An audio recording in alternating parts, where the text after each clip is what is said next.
سلامونه، له ملان میډیا څخه ورزشي خبرونو ته ښه راغلاست.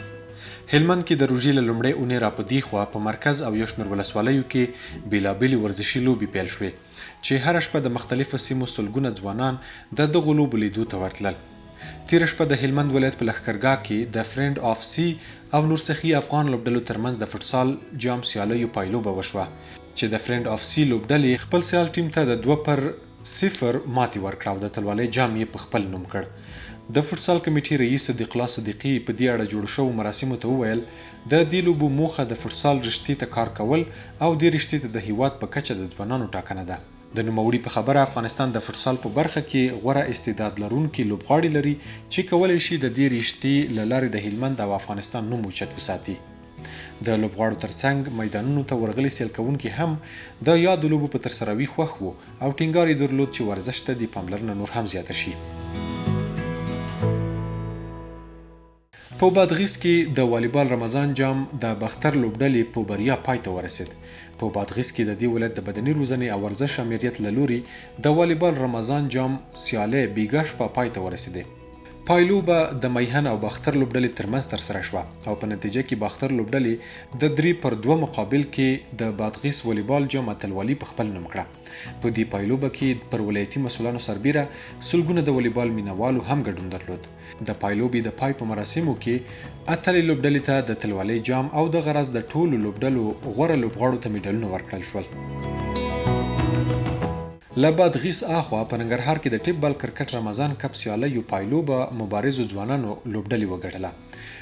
یا ټورنمنټ د مبارزو ځوانانو د خوځښت ټولنې ځلان ننګرهار طبي علوم انسټیټیوټ په مالی لګښت او د RS ټیسټینګ او ټریننګ سنټر په همکارۍ د نشهیي موادو د مخنیوي او ورزش ته د ځوانانو د تشویق په موخه د 14 کرکټ لوبډلو ترمنځ د ننګرهار د بدني روزنې او ورزش ریاست تر چتر لاندې په لار اچول شوی و.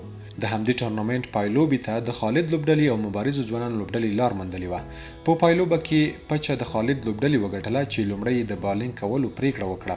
د مبارزو ځوانانو لوبډلې په ټاکلو شپږو اورونو کې مقابلې لوبډلې ته 2 منډې هدف وټاکه چې د خالد لوبډلې یاد هدف پوره نه کړ او په 42 منډو یې ټولې وکټې له لاسه ورکړې.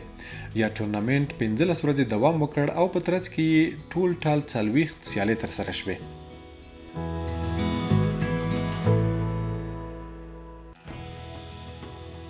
د کرکټ اړوند په یو بل خبر کې کرکټ بورډ د زرغون افغانستان جام سیالیو لپاره 4 لوبډلې مشخص کړي.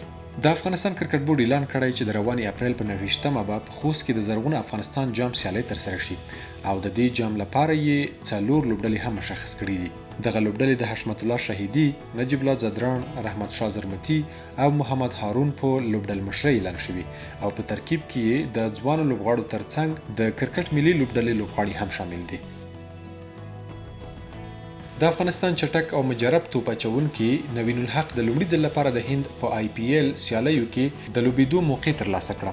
نوین الحق چې د لکهنو لپاره لوبه کوي او پرون یې د دې لوبډلې په ترکیب کې د راجستان پر وړاندې سیالي ترسره کړه.